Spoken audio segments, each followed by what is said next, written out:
Hi F lovers, welcome back to my channel. Video को start करने से पहले अगर अभी तक आप में से किसी ने मेरे चैनल को सब्सक्राइब नहीं किया है तो प्लीज़ चैनल को सब्सक्राइब, वीडियो को लाइक और नीचे कमेंट करते हुए ज़रूर बताइएगा कि आज का ये पार्ट आपको कैसा लगा। तो चलिए हेट टू लव के नेक्स्ट पार्ट को स्टार्ट करते हैं। लास्ट पार्ट में हमने देखा था कि विंग ने लैनवांग जी के ऊपर अटैक करने का प्लान किया था और बिना सोचे समझे किया था, जो कि उसने उसके बाद होने वाले कॉन्सिक्वेंसेस के बारे में बिल्कुल भी नहीं सोचा था। क्योंकि यहाँ पे बाय एनी चांस, हालांकि इस वक्त लैनवांग जी ने उन सभी को मार के गिराया जरूर था, लेकिन क्या होता अगर लैनवांग जी इतना कैपेबल नहीं होता, उन सभी से नहीं लड़ पाता। वो सभी जो इतने धारदार नाइफ अपने पास रखे हुए थे, उसका कोई भी कट, कोई भी स्क्रैच या फिर गलती से ही लैनवांग जी को एक सीरियस इंजरी हो जाती या फिर वो ऑलमोस्ट मर ही जाता, तो क्या होता? क्या विंग इतनी आसानी से बच पाता? लेकिन इस वक्त लैनवांग जी ने उन सभी को बहुत बुरी तरीके से घायल करके ज़मीन पे फेंका हुआ था और वो इस वक्त जो उसके आसपास छुपा हुआ है उसको बाहर निकलने के लिए बोल रहा था और साथ ही साथ चाकू दिखाते हुए बोल रहा था। विंग ने जैसे इस सेंटेंस को सुना तो डर के मारे बहुत जल्दी से उस छिपी हुई जगह से बाहर आ गया और यहाँ पे लैनवांग जी को देखते ही वो बहुत ज़्यादा डरा हुआ था, क्योंकि सच में विंग ने बहुत सारी फाइटिंग्स की थी, बहुत लोगों को मारा था, पीटा था, लेकिन वो इतना स्किलफुल नहीं था। उसने कभी भी ऐसी फाइटिंग नहीं देखी थी। उसने ऐसी फाइटिंग तो बस मूवीज़ में देखी थी। वो बस भले ही दूसरों पे रौब जमाता हो, लेकिन फिर भी वो इतना स्किलफुल तो नहीं है। लेकिन ये लैनवांग जी जो उसके सामने खड़ा है, उसका पास जब तक विंग ने जितना भी खोजा था, उसने कभी भी किसी के साथ फाइटिंग नहीं की है। तो आखिरकार ये कैसे हो सकता है? और सबसे बड़ी बात, उसके पास ये नाइफ क्या कर रहा है? लैनवांग जी विंग के करीब बढ़ते हुए उसको बोलता है, क्या ये सब कुछ तुमने किया था? मैं सच में नहीं सोच सकता कि तुम इतनी घटिया हरकत भी कर सकते हो। बाय एनी चांस मानो इस वक्त मैं इन सभी के हाथों मारा जाता तो क्या तुम इतनी आसानी से बच पाते? तुम्हारे पेरेंट्स ने तुम्हारे कार्ड्स को अपने अंडर लिया हुआ है, उन्हें जब्त किया हुआ है, लेकिन क्या फिर भी तुम्हें अक्ल नहीं आई? क्यों तुम्हें ऐसा लगता है कि तुम जो कुछ भी करते हो सही करते हो? क्या तुम्हें नहीं लगता कि तुम्हारी गलतियां हद से ज़्यादा बढ़ रही हैं? यहाँ पे लैनवांग जी ने बहुत गुस्से भरी निगाहों से विंग को देखते हुए बोला। विंग उसकी बातों को इग्नोर करते हुए लैनवांग से बस एक ही क्वेश्चन पूछता है, तुम एक्चुअल में कौन हो? लैनवांग जी उसके क्वेश्चन को सुन के बहुत ज़्यादा कंफ्यूज हो चुका था। उसने विंग की तरफ देखते हुए बोला, क्या मतलब है तुम्हारा, मैं कौन हूँ? हम लगभग 1 से 1.5 महीने हो गया है हम दोनों एक साथ हैं। मैं लैनवांग जी हूँ। यहाँ पे विंग उसको देखते हुए बोलता है, नहीं, ये तुम्हारी रियल आइडेंटिटी नहीं है। तुमने इस तरीके से जैसे अभी फाइटिंग की है, मुझे नहीं लगता कि तुम एक नॉर्मल पर्सन हो। यहाँ पे लैनवांग जी उसको आंसर करते हुए बोलता है, सच कहा तुमने, मैं नॉर्मल इंसान नहीं हूँ। जो मैं तुम्हें इतने दिनों से झेल रहा हूँ ना, मैं सच में एक नॉर्मल इंसान नहीं हूँ। क्योंकि अगर नॉर्मल इंसान होता तो अभी तक तुम्हारे सामने झुक चुका होता या फिर तुमसे भीख मांग रहा होता मुझे छोड़ देने के लिए। क्या तुम यही चाहते थे? अगर तुम ऐसा चाहते हो तो तुम्हारी ये इच्छा इस जन्म में तो पूरी नहीं होगी। ऐसा कहते हुए उसने अपने कदमों को दूसरी डायरेक्शन में बढ़ाना स्टार्ट किया। तो विंग ने उसके हाथ को पकड़ते हुए उसको अपनी तरफ टर्न किया और उसके बाद बोला, सच सच बताओ तुम कौन हो? तो यहाँ पे लैनवांग जी उसको कंफ्यूजिंगली देखते हुए बोलता है, क्या मतलब है तुम्हारा, मैं कौन हूँ? तो विंग ने उसके हाथ से उस नाइफ को लेते हुए बोला, ये क्या है? तुम अपने आप को एक स्टूडेंट कहते हो और तुम अपने पास नाइफ रखते हो। यहाँ पे लैनवांग जी उसकी तरफ देखते हुए उसके हाथ से उस नाइफ को लेते हुए बोलता है, तो क्या हो गया? क्या हो गया अगर मैंने अपने पास नाइफ रखी भी है तो एटलीस्ट मैं तुम्हारी तरह उसका मिसयूज़ तो नहीं करता हूँ ना। अपने सेफ्टी के लिए रखी हुई है। तुम्हें कोई प्रॉब्लम है? अगर है तो अपनी प्रॉब्लम को अपने पास रखो। और एक और बात, आइंदा मेरे पास या मुझसे इस तरीके से कोई भी हरकत करने की ज़रूरत नहीं है। मैं सच बता रहा हूँ, मैं तुमसे बहुत ज़्यादा थक चुका हूँ। अगर अब तुमने ऐसा कुछ भी किया ना, मैं सच में तुम्हें माफ़ नहीं करूँगा।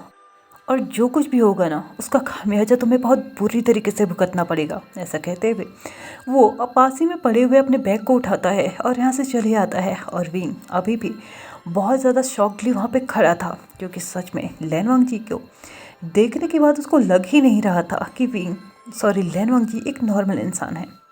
नेक्स्ट डे लैनवांग जी जब अपने सीट पे बैठा हुआ था, बिल्कुल वैसे ही जैसे और दिनों की तरह बैठा रहता है। तो लैन वांग जी के करीब जाते हुए विंग उससे पूछता है, क्या तुम मुझे सच में अपनी आइडेंटिटी नहीं बताना चाहते? तो यहाँ पे बहुत ज़्यादा फ्रस्ट्रेटेड होते हुए टेबल पे हाथ मारते हुए लैन वांग जी विंग से बोलता है, क्या मतलब है तुम्हारा मेरी रियल आइडेंटिटी से? हाँ, मैं लैन वांग जी हूँ, इसके अलावा मेरी कोई आइडेंटिटी नहीं है।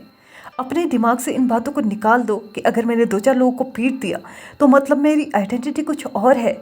तुम भी तो लोगों को पीटते हो ना, क्या तुम्हारी आइडेंटिटी भी कुछ और है? क्या तुमने भी अपनी कोई असलियत छिपा के रखी है? यहाँ पे विंग की तरफ लैन वांग जी की तरफ देखते हुए विंग उससे बोलता है, बिल्कुल तुम्हारी आइडेंटिटी कुछ और है, क्योंकि जितना भी मैंने तुम्हारे पास्ट के बारे में रिसर्च किया था उसमें मुझे कभी भी ऐसा नहीं लगा कि तुमने किसी के साथ फाइटिंग की है। तो यहाँ पे लैन वांग जी आंसर करते हुए बोलता है, फाइटिंग नहीं की है इसका मतलब ये नहीं है कि मुझे फाइटिंग आती नहीं है। मैंने क्लासेस ज्वाइन की थी और मैं फाइटिंग बहुत अच्छे से जानता हूँ। और अगर तुम्हें विश्वास नहीं हो रहा है ना, तो मैं तुम्हें अपनी फाइटिंग्स की क्लासेस जो मैंने ली थी उसके सर्टिफिकेट्स भी दिखा सकता हूँ, क्योंकि मैंने अपनी सेफ्टी के लिए फाइटिंग सीखी थी। क्योंकि यहाँ पे तुम अकेले नहीं हो जो लोगों को बुली किया करते हैं, अदर लोग भी हैं जो अदर स्कूलों में दूसरों को बुली किया करते हैं, और उन लोगों के सामने झुकना मुझे कभी पसंद नहीं था। इसलिए मैंने फाइटिंग क्लासेस ज्वाइन की थी। अब तुम्हें शांति मिल गई हो तो प्लीज़ अब मुझे परेशान करना बंद कर दो। ऐसा कहते हुए लैन वांग जी ने विंग को वहाँ से बाहर जाने का रास्ता दिखा दिया, और विंग अभी भी उसकी बात से सेटिस्फाई नहीं था कि सच में लैन वांग जी इतनी स्किलफुल फाइटिंग वो कैसे कर सकता है। उसने लगभग 6 से 7 बॉडीगार्ड्स को, और वो भी उन बॉडीगार्ड्स को जो कि चुनिंदा बॉडीगार्ड्स थे, उनको 10 मिनट में ही ढेर कर दिया, वो भी अकेले सिर्फ एक नाइफ की हेल्प से। और सबसे बड़ी बात तो उसके लिए यही शॉकिंग थी कि लैन वांग जी के पास नाइफ थी क्यों। विंग अभी भी इस सोच में डूबा हुआ था कि जो कुछ भी लैन वांग जी ने उसको बताया क्या वो सब कुछ सही था। उसने फिर से उसके पास्ट की थोड़ी सी रिसर्च करना स्टार्ट किया तो उसे पता चलता है कि सच में उसने अपने 6th स्टैंडर्ड से कुंफू क्लासेस और मार्शल आर्ट सीखना स्टार्ट किया था, और फाइटिंग क्लासेस भी ज्वाइन की थी, जिसके चलते उसे बस 3 साल लगे थे, जहाँ पे उसने हर एक चीज़ को बहुत अच्छे से कवर अप कर लिया था। यहाँ पे अब जाके लैन वांग जी की बातों पे विंग को विश्वास होने लगा था कि हाँ, उसने हर एक चीज़ मतलब सीखी हुई है, और वो एक प्रोफेशनली मतलब इन सब चीज़ों को सीखा हुआ है, और उसका कोई और पास्ट नहीं है। लेकिन इस सब के चलते चलते उसको एक और चीज़ पता चलती है, जो कि शायद उसके दिमाग में एक और खुजली उत्पन्न कर चुकी थी। यहाँ पे अब उसके दिमाग में अभी भी लैन वांग जी के लिए वो नफ़रत बिल्कुल भी कम नहीं हुई थी, क्योंकि उसकी वजह से वो अभी भी सफ़र कर रहा था। क्योंकि विंग ने जो अटैक लैन वांग जी के ऊपर करवाया था उसका खुलासा सबके सामने हो चुका था, और वो खुद विंग की बेवकूफ़ी की वजह से ही हो चुका था। क्योंकि विंग ने नेक्स्ट डे आके जो लैन वांग से क्वेश्चन किए थे उसकी वजह से ही धीरे धीरे चीज़ें सबके सामने आना शुरू हो चुकी थी। और इतने दिनों से जो विंग अच्छा बनने का ड्रामा कर रहा था ना, वो भी सबको पता चल चुका था कि वो सिर्फ एक ड्रामा था, जिसकी वजह से अब ये चीज़ें शायद थोड़ा बहुत उसके घर में भी पहुंच चुकी थी, और उसके घर वाले और भी ज़्यादा स्ट्रिक्ट हो चुके थे। अब विंग के लिए लैन वांग जी अब उसका सिर्फ एक दुश्मन रह चुका था, जिसको काफ़ी हद तक वो नफ़रत करने लगा था, और चाहता था कि बस वो उसे तकलीफ़ में देखे, वो बस उसके सामने उसको झुका के ही माने। लेकिन क्या वो ऐसा कर पाएगा? सभी चीज़ें एकदम शांत हो चुकी थी। ना ही विंग वांग जी से बोल रहा था, और ना ही वांग जी विंग से बोल रहा था। उन दोनों ने एक दूसरे के मैटर्स में भी इन्वॉल्व होना छोड़ दिया था, और एक दूसरे को इग्नोर करना ही यहाँ पे सही ऑप्शन समझा था। लेकिन जहाँ पे लैन वांग जी को लग रहा था कि शायद विंग उसको इग्नोर कर रहा है, लेकिन वही विंग का दिमाग था जो कहीं और ही चल रहा था। उसको बस कुछ टाइम चाहिए था, जिसके चलते वो ये दिखा सके कि लैन वांग जी के ऊपर उसका कोई ध्यान नहीं है, जिसके चलते लैन वांग जी उसके एंड से पूरी तरीके से निश्चिंत हो जाए और उसके ऊपर कोई डाउट ना करे। लगभग 1 हफ्ता निकल चुका था। यहाँ पे विंग और लैन वांग जी पूरी तरीके से एक दूसरे को अनजानों की तरह ट्रीट कर रहे थे, या ये कहो कि वो एक दूसरे को जानते ही नहीं थे। लैन वांग जी जब अपने लंच के लिए कैफेटेरिया गया हुआ था, तो विंग उसके रूम में आता है, क्लासरूम में आता है। उसके बैग के पास जाके उसके पानी में कुछ मिक्स करता है। मिक्स करने के बाद वहाँ से बाहर जा चुका था। लंच ब्रेक के बाद लगभग 2 पीरियड्स निकल चुके थे, और लैन वांग जी अपने बॉटल को निकालता है और उस पानी को पी लेता है। पी लेने के बाद उसको अचानक से महसूस होता है कि उसको वॉशरूम यूज़ करने की ज़रूरत है, तो उस क्लासरूम से बाहर जा चुका था।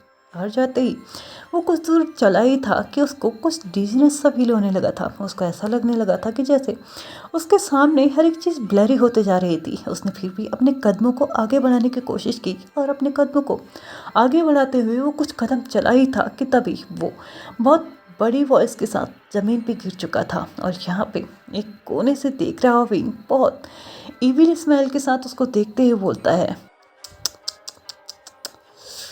लान वांग जी, मे बी अब तुम्हें कोई नहीं बचा सकता। अब तुम्हें पता चलेगा कि विभूषण क्या चीज़ है। ऐसा कहते हुए उसने अपने कदमों को आगे बढ़ाया और लैनवांग जी को घसीटते हुए एक रूम में जाके बंद कर दिया। वो रूम पूरी तरीके से पहले से ही अंधेरे में डूबा हुआ था। वहाँ पे पूरी तरीके से सिर्फ और सिर्फ अंधेरा था। वहाँ पे चारों तरफ दीवारें ही थी, सिर्फ एक ही दरवाज़ा था। वहाँ पे ना कोई खिड़की थी ना ही कोई और चीज़ थी, और एक दरवाज़ा था, वो भी हॉलवे की तरफ खुलता था। वहाँ पे जो रूम था ना, उसके अंदर की लाइट्स भी ख़राब हुई थी, इसलिए विंग ने लैनवांग जी को उस दरवाजे के अंदर डाल दिया और उस दरवाजे को बंद कर दिया। बंद करने के बाद वहाँ से चला गया।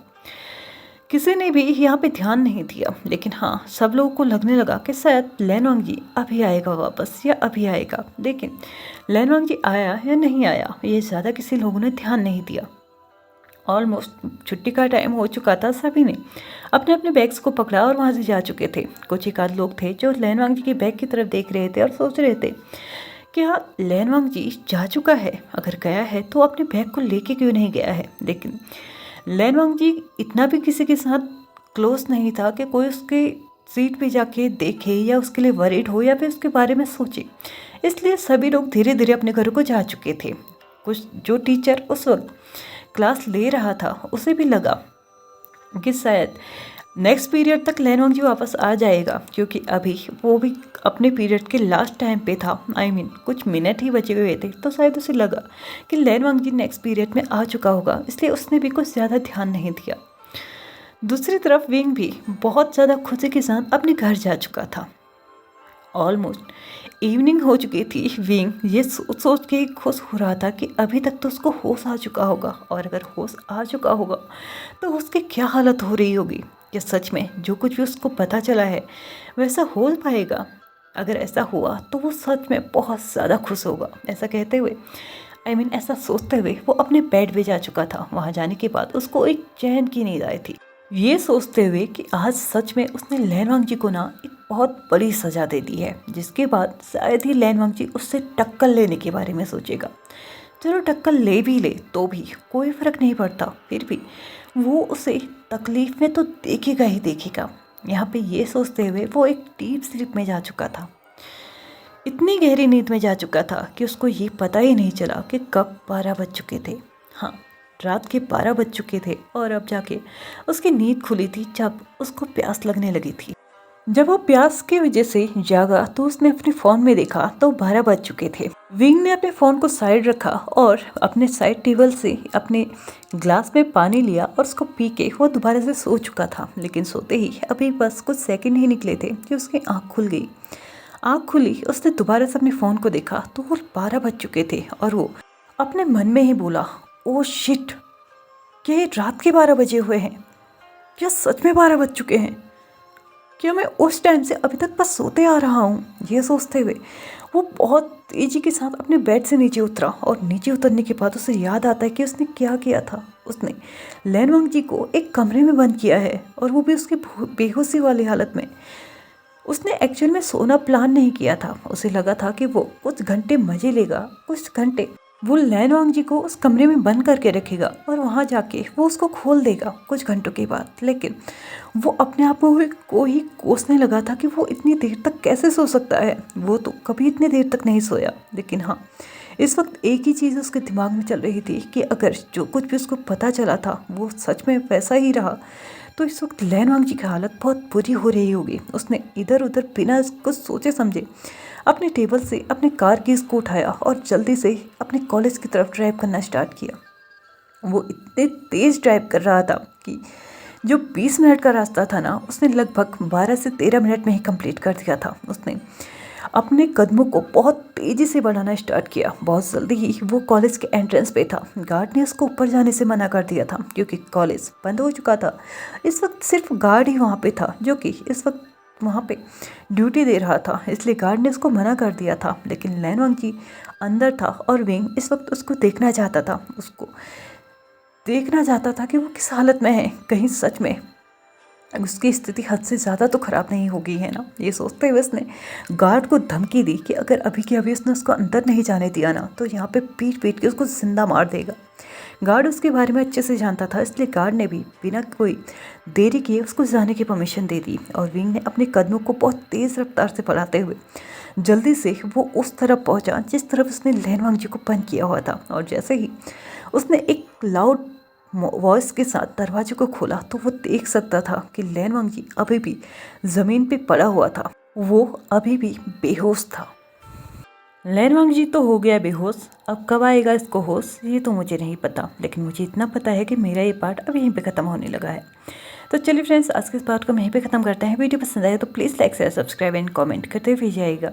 Thank you so much for watching my video and bye bye.